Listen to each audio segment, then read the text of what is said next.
cara tips sukses menghafal dan mengamalkan Al-Quran sesuai dengan pengalaman antum. Masya Allah, sama dengan yang lain, tidak ada bedanya. Cuma satu saja yang saya pesankan. Saya punya dua kebiasaan yang sampai hari ini selalu saya jaga. Satu, saya bukan hanya ingin menghafal, tapi saya mencintai Al-Quran. Saya sudah menanamkan cinta terhadap Al-Quran, khususnya sejak ayah saya meninggal. Jadi begitu beliau meninggal dunia, hanya mewariskan mushaf. Saya bawa mushaf itu ke ruang tengah, lalu saya berdoa kepada Allah, ya Allah, beri kesempatan kepada saya untuk bisa berbakti kepada kedua orang tua saya, khususnya ayah saya. Beri saya kesempatan untuk bisa memberikan nilai-nilai kebaikan seperti ayah saya memberikan kebaikan sejak saya kecil. Kemudian Masya Allah, saat itu saya bermohon kepada Allah. Kemudian saya tanamkan rasa cinta kepada Al-Quran, karena Quran yang terbaik untuk bisa memberikan nilai-nilai kebaikan. Satu hurufnya 10 pahala. Jadi itu saya kira pahala terbaik untuk bisa disampaikan, jadi wasilah untuk ayah saya. Biiznillah, biiznillah. Contoh apa yang terjadi? Ketika cinta itu dihadirkan dan mulai membaca Quran, mulai menghafalkannya. Dan Alhamdulillah Qurannya yang datang. Ya, Qurannya yang datang. Saat itulah kemudian datang hafalan. Kita mau menghafal 8, datang 40 ayat. Datang dengan nomornya, datang dengan terjemahannya, datang dengan macam-macamnya. Dan dijaga kecintaan itu. Ketika antum mencintai Al-Quran, seperti antum mencintai manusia, mencintai yang lainnya, antum akan jaga. Antum cinta anak antum berikan yang terbaik. Antum cinta Al-Quran, antum berikan yang terbaik untuk Al-Quran.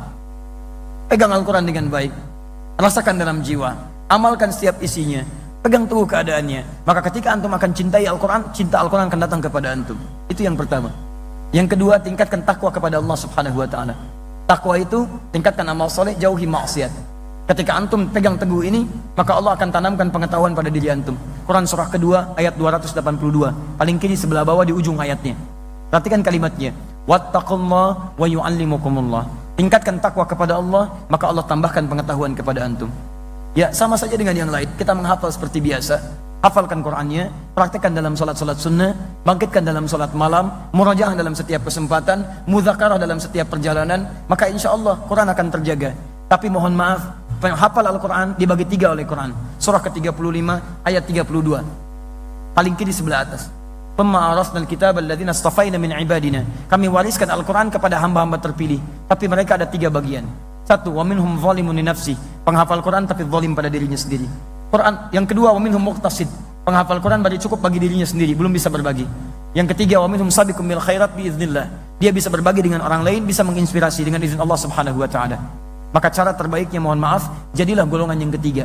Berbagi, caranya cintai Al-Quran, jaga Qurannya dengan meningkatkan ibadah dan jauhi maksiat. Insya Allah Allah berikan yang terbaik. Ya. Yang paling mulia bukan orang yang paling kuat hafalannya, hafal nomor, hafal ini, hafal itu, bukan, itu banyak. Yang paling mulia adalah orang yang bisa mengamalkan Quran jadi bagian hidupnya. Ya, maka saat menatap, tatapannya tatapan Qurani. Saat mendengar, pendengaran Qurani. Saat berjalan, perjalanannya adalah jalan Qurani. Maka jadilah dia Quran yang berjalan dalam kehidupan. Itu yang diharapkan. Dan itulah yang akan memberikan dan mendapatkan syafaat dari Quran dalam kehidupannya. Allah Ta'ala alam bissawab. Kebiasaan menghafal Al-Quran memang dari dulu berlangsung sejak dini, teman-teman sekalian. Dini dibiasakan. Di ayat-ayat ketika turun kepada Nabi SAW, para sahabat sudah menyiapkan anak-anaknya yang dini untuk mulai menghafal wahyu-wahyu yang turun kepada Nabi. Misal, Abbas punya anak bungsu namanya Abdullah. Abdullah kecil, itu bahkan sudah disimpan di majlis Nabi SAW. Umar punya anak namanya Abdullah bin Umar, sama. Kemudian Amr bin As punya anak namanya Abdullah bin Amr bin As, sama, disiapkan. Bahkan hebatnya, apa yang dilakukan oleh mereka, mungkin manhaj ini nanti bisa kita turunkan. Pertama, ketika anak antum diinginkan oleh antum, dicita-citakan hafal Al-Quran, maka yang pertama dilakukan, orang tua mesti kompak meniatkan. Siapkan. Bukan cuma salah satu, keduanya. Yuk kita ambil kisah Maryam alaihissalam. Quran surah ketiga Ali Imran ayat 35 sampai 37, paling kiri, ya, di pertengahan sampai ke bawah. Lihat baik-baik. Idh qalat imra'atu Imran rabbi inni nadhartu laka ma fi batni muharraran fataqabbal minni.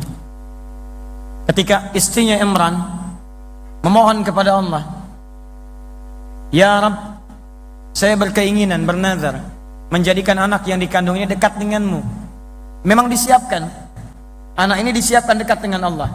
Jadi kalau antum misalnya, maaf ya, istri mulai mengandung, ingin punya niat ini menjadi anak yang hafal Quran misalnya. Antum niatkan dari awal, kompak suami istri. Kompak.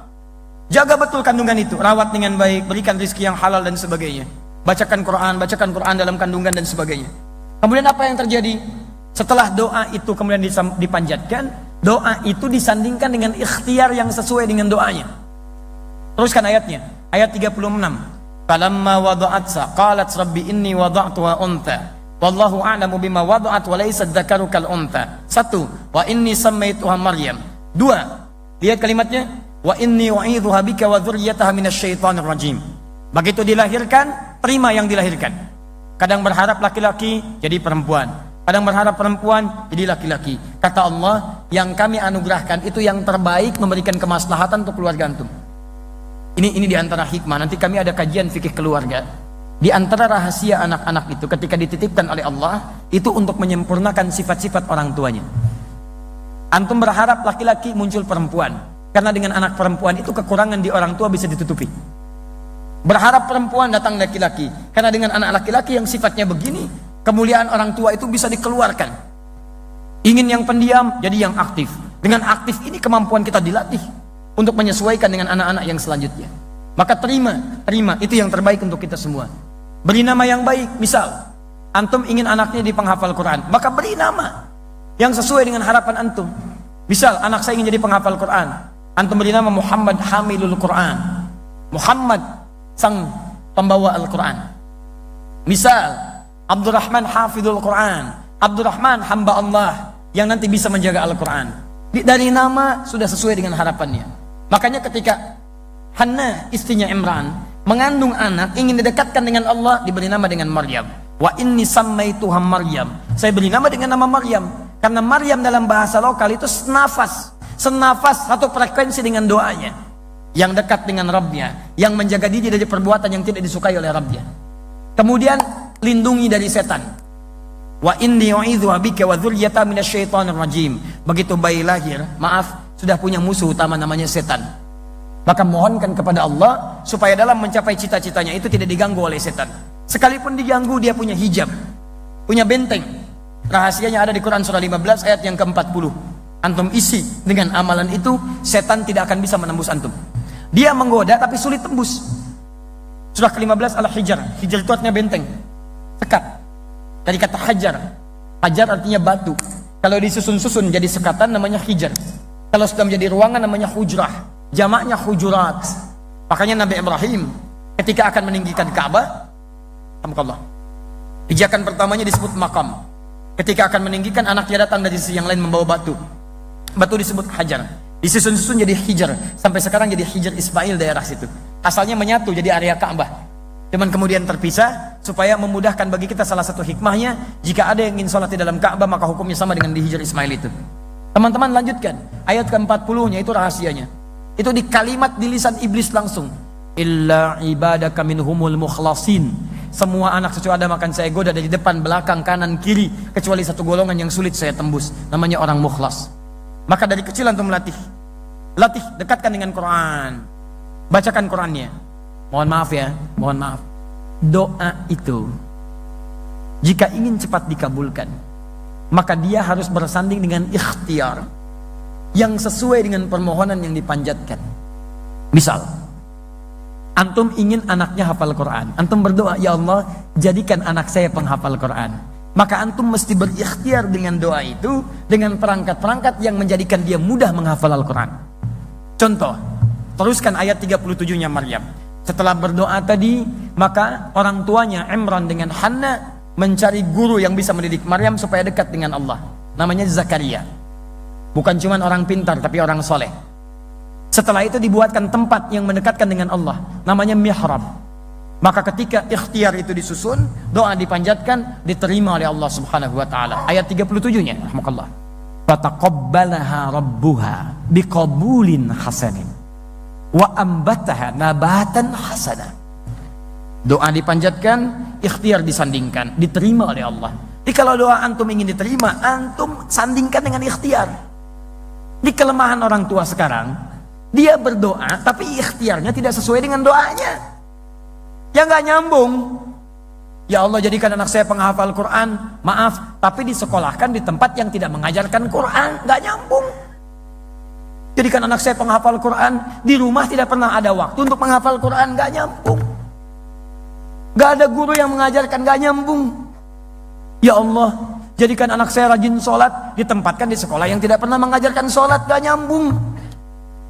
Maryam dibikinkan mihrab. Maryam dicari guru yang mendekatkan dengan Allah, namanya Zakaria. Nyambung, maka diterima oleh Allah. Fataqabbalaha rabbuha. Diterima oleh Rabbnya. Namanya bukan Allah yang disebutkan di situ. Padahal bisa Allah menyampaikan fataqabbalallah. Tapi yang paling menarik fataqabbalaha rabbuha. Rabb pakai ha, haknya ke Maryam. Rabb menggunakan sifat rububiyah yang merawat, memperhatikan, memberikan kecukupan, memberikan kebutuhan. Makanya ketika semua dirawat oleh Allah, tidak usah khawatir dengan makhluk. Diberikan rizkinya oleh Allah. Wa kaffalaha Zakaria. Dirawat oleh Zakaria. Kullama dakhala alayya Zakaria al-mihrab. Setiap Nabi Zakaria masuk ke mihrab, ingin bawa makanan, ingin bawa pakaian. Karena yang rawat langsung Allah, Zakaria cuma ikhtiar alaihi salam, maka semua Allah yang tentukan. Wajada indaha rizqa. Sudah ada di dalamnya rizki. Musim anggur, ada anggur. Musim jeruk, ada jeruk. Yang hebat, bukan musim anggur, ada anggur. Bingung. Ya Maryamu anna laki hadha. Maryam, dari mana semua ini? Saya kan belum antarkan, kenapa sudah ada di sini? Kata Maryam, qalat huwa min indillah. Semua dari Allah. Innallaha yarzuqu may yasha bighairi hisab. Allah akan memberikan kemudian rizki tanpa batasan. Teman-teman, antum ingin anaknya jadi ahli Quran, kemudian bertanya bagaimana caranya? Pertama, orang tua kompak. Niatkan. Kalau sudah berniat, isikan dengan doa. Doa terus. Doa sudah disandingkan, mulai ikhtiar. Ikhtiar pertama, cari rizki yang paling halal. Ikhtiar yang kedua, orang tuanya pun belajar Quran, membiasakan. Karena kalau orang tuanya sudah membiasakan di rumah, anak akan meniru. Karena anak sifatnya meniru orang tuanya. Orang tua memberikan, anak akan menerima. Orang tua bacakan, anak mendengar. Kalau antum cuma berharap tidak pernah merubah diri, mustahil. Innallaha la yughayyiru ma biqaumin hatta yughayyiru ma bi anfusihim. Rubah dulu. Setelah itu cari guru yang baik. Talakikan ke situ. Beli mushaf yang baik, satu mushaf. Setelah itu Masya Allah, ikhtiarkan dengan ikhtiar yang terbaik. Apa diantaranya? Susun jadwal. Carikan kelas yang baik. Sampaikan guru yang baik. Dan antum terus bermohon kepada Allah dengan ikhtiar antum.